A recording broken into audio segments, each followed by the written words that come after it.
हरियाणा में चुनावी प्रचार प्रसार तेज है। ऐसे में जिस तरह कहा जाता है कि देश की सरकार यूपी लोकसभा बनाती है, वैसे ही हरियाणा में कहा जाता है कि हरियाणा की सरकार जीटी रोड बेल्ट बनाती है। इस जीटी रोड बेल्ट में 29 सीटें आती है और 2019 में भी भाजपा ने यहां से 22 सीटें जीती थी और अपनी सरकार बनाई थी। इस जीटी रोड बेल्ट में 7 जिले आते हैं और उनके अंदर आते हैं ये 29 विधानसभा सीटें। कभी यह जगह कांग्रेस का गढ़ हुआ करती थी, पर 2014 में जब से भाजपा आई है, बीजेपी ने इसको हथिया लिया है। ये जिले हैं सोनीपत, पानीपत, करनाल, कुरुक्षेत्र, यमुनानगर, अंबाला और पंचकुला। जब 2014 के विधानसभा चुनाव में बीजेपी ने पूर्ण बहुमत की सरकार बनाई थी, तब भी बीजेपी ने यहां जीत का परचम फहराया था। ऐसे में आइए देखते हैं कि इस विधानसभा चुनाव में इन सीटों का क्या समीकरण बैठ रहा है। पहले आते हैं पंचकुला जिले में। इसके अंदर 2 विधानसभा क्षेत्र आते हैं, पंचकुला और कालका। पंचकुला विधानसभा क्षेत्र में 2014 और 2019 दोनों ही बार बीजेपी विजयी हुई थी। यहां से इस बार बीजेपी प्रत्याशी के तौर पर विधानसभा अध्यक्ष ज्ञानचंद गुप्ता को टिकट मिला है, लेकिन कांग्रेस ने यहां इस बार दांव चला है। ज्ञानचंद गुप्ता को यहां सीधे सीधे टक्कर दे रहे हैं कांग्रेस के उम्मीदवार पूर्व डिप्टी सीएम चंद्रमोहन। वहीं कालका सीट पर 2014 में बीजेपी की लतिका शर्मा जीती थी, तो 2019 में यह सीट कांग्रेस के प्रदीप चौधरी के पास चली गई थी। इस बार बीजेपी ने यहां से टिकट पूर्व केंद्रीय मंत्री विनोद शर्मा की पत्नी शक्ति रानी शर्मा को दिया है। वहीं कांग्रेस ने अपने मौजूदा विधायक प्रदीप चौधरी पर ही वापस भरोसा जताया है। अब आते हैं अंबाला में। अंबाला के 4 विधानसभा क्षेत्र है, अंबाला कैंट, अंबाला सिटी, मुलाना और नारायणगढ़। अंबाला कैंट से प्रबल दावेदार बीजेपी के पूर्व गृह मंत्री अनिल विज है, जो कि 6 बार विधायक रह चुके हैं और इस बार 7वीं बार मैदान में उतरे हैं। पर इस बार अनिल विज की राह आसान नहीं है, क्योंकि यह मुकाबला त्रिकोणीय है। उनके सामने निर्दलीय चित्रा सरवरा उनको चुनौती दे रही है, वही कांग्रेस के परविंदर सिंह परी उनके राह का कांटा बन रहे हैं। ऐसे में अनिल विज को ग्रामीण इलाकों में विरोध का सामना करना पड़ सकता है। अंबाला के दूसरे विधानसभा क्षेत्र अंबाला सिटी में 2019 और 2014 दोनों बार बीजेपी ने परचम लहराया था। दोनों ही बार असीम गोयल यहां से विधायक बने थे और इस बार भी हैट्रिक लगाने के लिए वो मैदान में खड़े हैं, पर उनके सामने कांग्रेस से पूर्व मंत्री निर्मल सिंह है। पिछले विधानसभा चुनाव में निर्मल सिंह निर्दलीय ही मैदान में उतरे थे। इस बार कांग्रेस की टिकट पर उनके लड़ने से असीम गोयल पर यह भारी दिखाई पड़ रहा है। अंबाला का मुलाना विधानसभा क्षेत्र आरक्षित खाते में आता है। 2019 में यहां से कांग्रेस विजयी रही, पर 2014 में इसने बीजेपी की सरकार बनाने में मदद की। इस सीट पर इस बार बीजेपी के संतोष चौहान है और कांग्रेस से लोकसभा सांसद वरुण चौधरी की पत्नी पूजा को उम्मीदवार बनाया गया है। नारायणगढ़ अंबाला का 4था विधानसभा क्षेत्र है। यहाँ पर भी 2014 में बीजेपी जीती थी और 2019 में कांग्रेस। इस बार बीजेपी ने पवन सैनी को मतदान में उतारा है, जबकि कांग्रेस ने मौजूदा विधायक शैली चौधरी को टिकट दिया है, पर वो पवन से आगे दिखाई दे रही है, क्योंकि पवन असल में हर बार लाडवा से चुनाव लड़ते हैं, पर इस बार लाडवा से चुनाव खुद मुख्यमंत्री सैनी लड़ रहे हैं। इसीलिए पवन को नारायणगढ़ से टिकट दिया गया है और बाहरी उम्मीदवार होने की वजह से वो शायद यहाँ पीछे पड़ते दिखाई दे रहे हैं। यमुनानगर हमेशा से बीजेपी का गढ़ रहा है। यहाँ के 4 विधानसभा क्षेत्र पर हमेशा बीजेपी का कब्जा रहा है। अगर यहाँ के आरक्षित सीट साढौड़ा की बात करें तो 2014 में यहाँ से बीजेपी जीती थी, पर 2019 में यहाँ कांग्रेस ने परचम लहराया था। इस बार बीजेपी ने अपने 2014 के विजेता बलवंत को मैदान में उतारा है। वही कांग्रेस ने मौजूदा विधायक रेणु बाला को ही टिकट थमाया है। ग्रामीण क्षेत्र होने की वजह से इस सीट पर बीजेपी थोड़ी कमजोर दिखाई दे रही है। वहीं इनेलो और बीएसपी के प्रत्याशी ब्रजपाल छप्पड़ भी मुकाबले में है। जगाधरी विधानसभा क्षेत्र हमेशा से बीजेपी की मुट्ठी में रहा है।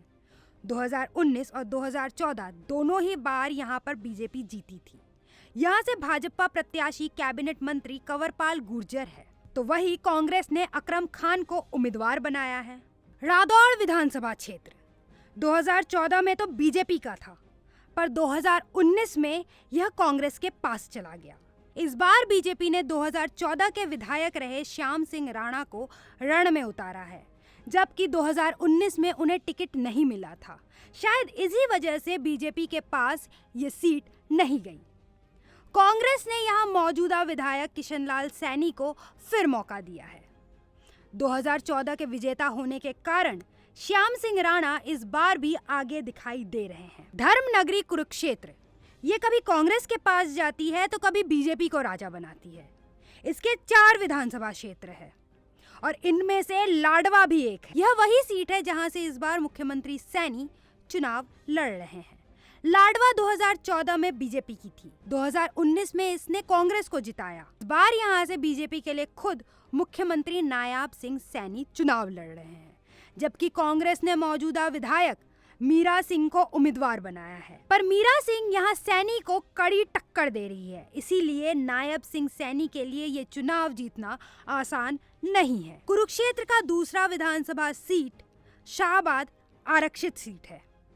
2014 में इस पर बीजेपी जीती थी, पर 2019 में यहां से जजपा के रामकरण काला जीते थे। रामकरण काला ने इस बार कांग्रेस का हाथ थाम लिया है और कांग्रेस ने उनको इस विधानसभा चुनाव में मैदान में उतारा है। बीजेपी ने सुभाष पलसाना को उम्मीदवार बनाया है, पर पिछली बार के विजेता रामकरण काला यहां आगे दिखाई दे रहे हैं। अब आते हैं थानेसर विधानसभा क्षेत्र पे।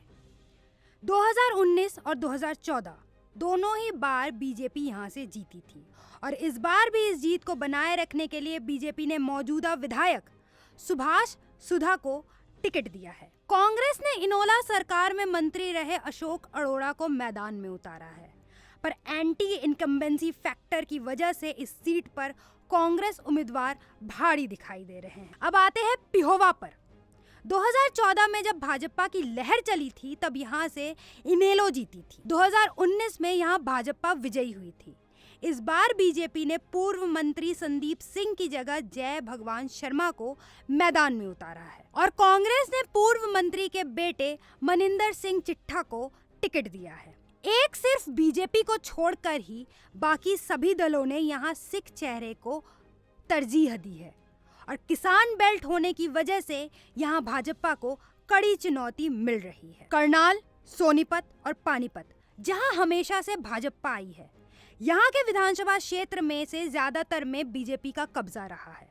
ऐसे में करनाल के आरक्षित सीट नीलोखेड़ी ने 2014 में प्रदेश में बीजेपी सरकार बनाने में मदद की थी, तो वहीं 2019 में निर्दलीय उम्मीदवार यहाँ से जीते थे और इस बार भाजपा ने यहाँ से भगवान दास कबीर पंथी को टिकट दिया है, तो कांग्रेस ने मौजूदा निर्दलीय विधायक धर्मपाल गोंडा को उम्मीदवार बनाया है। मौजूदा विधायक को टिकट देने की वजह से कांग्रेस का पलड़ा यहाँ भारी दिखाई देता है। अब आते हैं करनाल के इंद्री सीट पर। 2019 और 2014 दोनों बार यहाँ से भाजपा जीती थी और इस बार फिर से बीजेपी ने इस सीट पर मौजूदा विधायक राम कुमार कश्यप को ही उम्मीदवार बनाया है। कांग्रेस ने राकेश कंबोज पर दांव चला है। कांग्रेस और भाजपा दोनों के ही उम्मीदवारों के समीकरण को इनेलो बसपा के प्रत्याशी सुरेंद्र उड़ाना बिगाड़ रहे हैं। ऐसे में यह ऐसा सीट है जहां पर त्रिकोणीय मुकाबला देखने को मिल रहा है। करनाल विधानसभा क्षेत्र ने हमेशा से बीजेपी को चुना।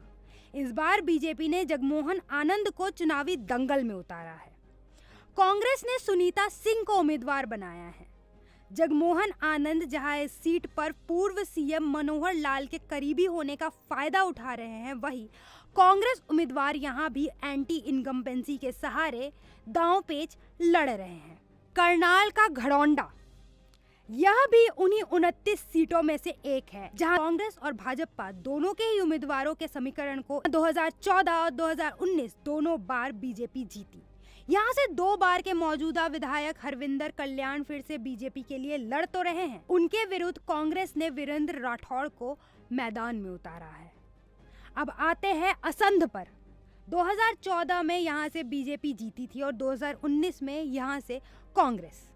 इस बार भी कांग्रेस ने अपने मौजूदा विधायक शमशेर को उम्मीदवार बनाया है।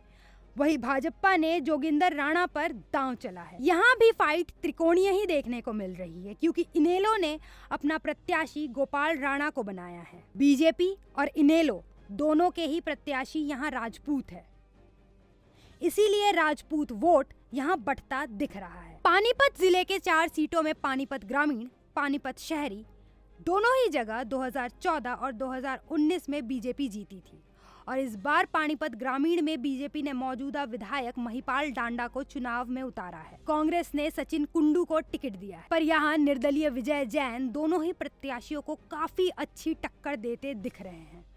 वही पानीपत शहरी में बीजेपी के मौजूदा विधायक प्रमोद विज की लड़ाई कांग्रेस के वीरेंद्र शाह से है, जबकि भाजपा से बागी हुई रोहिता रेवाड़ी यहाँ निर्दलीय मैदान में उतरकर मुकाबले को त्रिकोणीय बना रही है।